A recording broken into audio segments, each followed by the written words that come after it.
Chapter 20.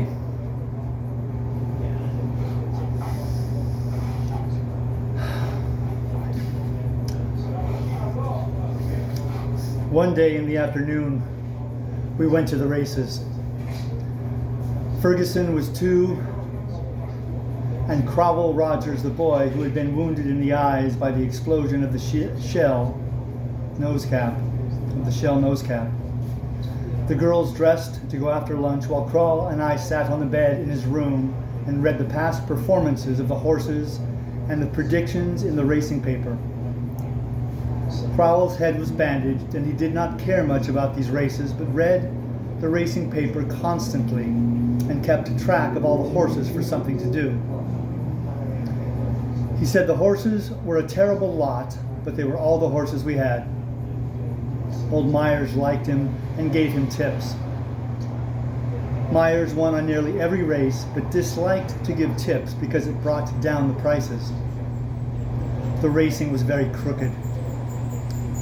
Men who had been ruled off the turf everywhere else were racing in Italy.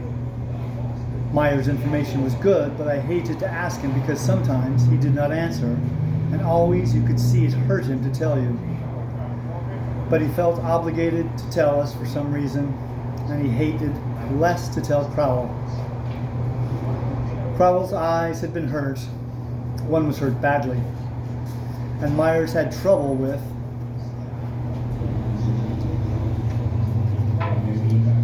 his eyes, and so he liked Crowell. Myers never told his wife what horses he was playing, and he won or lost, mostly lost, and talked all the time. We 4 drove out to San Siro in an open carriage. It was a lovely day, and we drove out through the park and out along the tramway and out of town where the road was dusty. There were villas with iron fences and big overgrown gardens and ditches with water flowing and green vegetable gardens with dust on the leaves.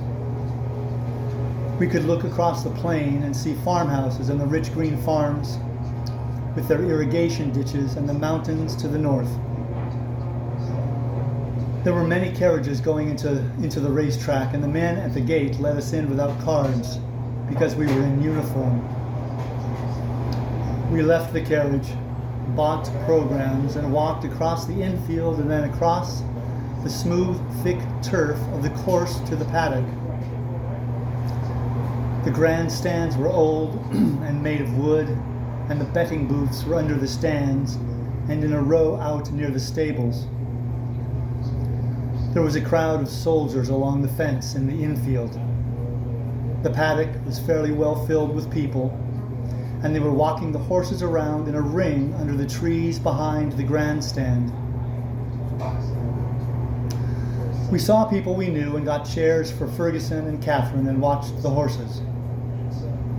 They went around, one after the other, their heads down, the grooms leading them. One horse, a purplish black, Crowell swore was dyed that color. We watched him, and it seemed possible. He had only come out just before the bell rang to saddle. We looked him up in the program from the number on the groom's arm, and it was listed a black gelding named Japalak.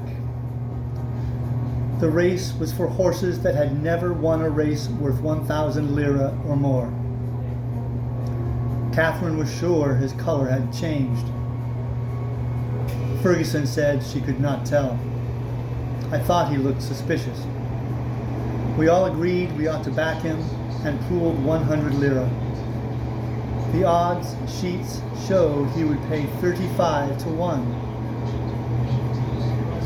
Crowell went over and bought the tickets while we watched the jockeys ride around once more and then go out under the trees to the track and gallop slowly up to the turn where the start was to be.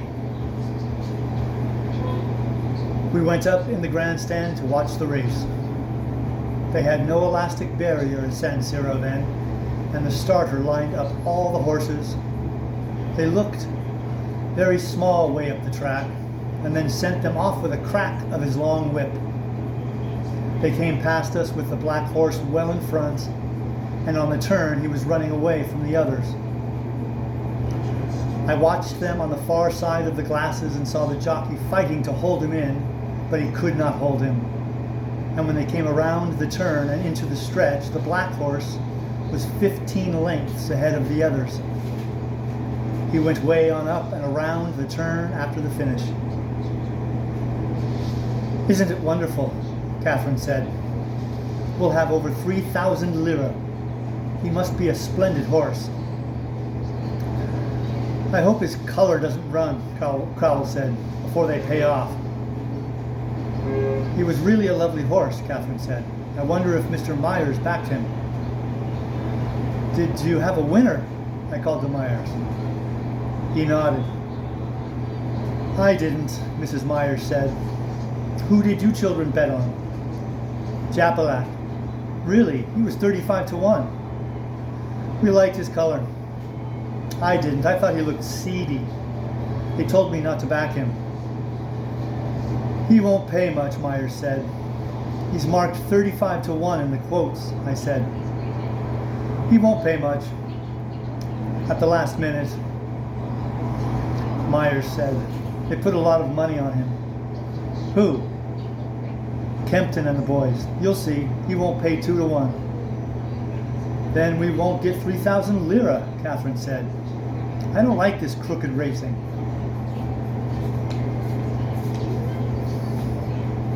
"We'll get 200 lira." "That's nothing. That doesn't do us any good. I thought we were going to get 3,000. "It's crooked and disgusting," Ferguson said. "Of course," said Catherine. "If it hadn't been crooked, we'd never have backed him at all. But I would have liked the 3,000 lira." "Let's go down and get a drink and see what they pay," Crowell said. We went out to where they posted the numbers and the bell rang to pay off, and they put up 1850 after Japalac to win. That meant he paid less than even money on a 10 lira bet. We went to the bar under the grandstand and had a whiskey and soda apiece. We ran into a couple of Italians we knew, and McAdams, the vice consul, and they came up with us when we joined the girls. The Italians were full of manners, and McAdams talked to Catherine while we went down to bet again. Mr. Myers was standing near the Pera Mutel. "Ask him what he played," I said to Crowell. "What are you on, Mr. Myers?" Crowell asked. Myers took out his program and pointed to the number 5 with his pencil. "Do you mind if we play him too?" Crowell asked. Go ahead. But don't tell my wife I gave it to you." "Will you have a drink?" I asked. "No thanks, I never drink." We put 100 lira on number 5 to win and 100 to place, and then another whiskey and soda apiece. I was feeling very good, and we picked up a couple more Italians, who each had a drink with us, and went back to the girls. These Italians were also very mannered and matched manners with the 2 we had collected before. In a little while, no one could sit down. I gave the tickets to Catherine. "What horse is it?" "I don't know. Mr. Myers' choice." "Don't you even know the name?" "No, you can find it on the program. Number 5, I think." "You have touching faith," she said. The number 5 won, but did not pay anything. Mr. Myers was angry. "You have to put up 200 lira to make 20, he said. 12 lira for 10? It's not worth it. My wife lost 20 lira. "I'll go down with you," Catherine said to me. The Italians all stood up. We went downstairs and out to the paddock. "Do you like this?" Catherine said. "Yes, I guess I do. It's all right, I suppose," she said. "But darling, I can't stand to see so many people." "We don't see many." "No, but those Myers and the man from the bank with his wife and daughters. He cashes my sight drafts," I said. "Yes, but someone else would if he didn't. Those last 4 boys were awful." We can stay out here and watch the race from the fence. That will be lovely.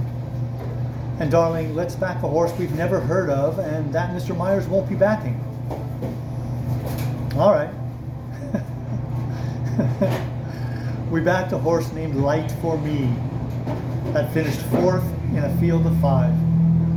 We leaned on the fence and watched the horses go by, their hoofs thudding as they went past, and saw the mountains off in the distance and Milan beyond the trees and the fields. I feel so much cleaner, Catherine said. The horses were coming back through the gates, wet and sweating, the jockeys quieting them and riding up to dismount under the trees. Wouldn't you like a drink? We could have one out here and see the horses. I'll get them, I said. The boy will bring them, Catherine said. She put her hand up and the boy came out from the pagoda bar beside the stables. We sat down at a round iron table. Don't you like it better when we're alone? Yes, I said. I felt very lonely when they were all there. It's grand here, I said. Yes, it's really a pretty course. It's nice. Don't let me spoil your fun, darling. I'll go back whenever you want. No, I said, we'll stay here and have our drink. Then we'll go down and stand at the water jump for the steeplechase. You're awfully good to me, she said. After we had been alone a while, we were glad to see the others again. We had a good time.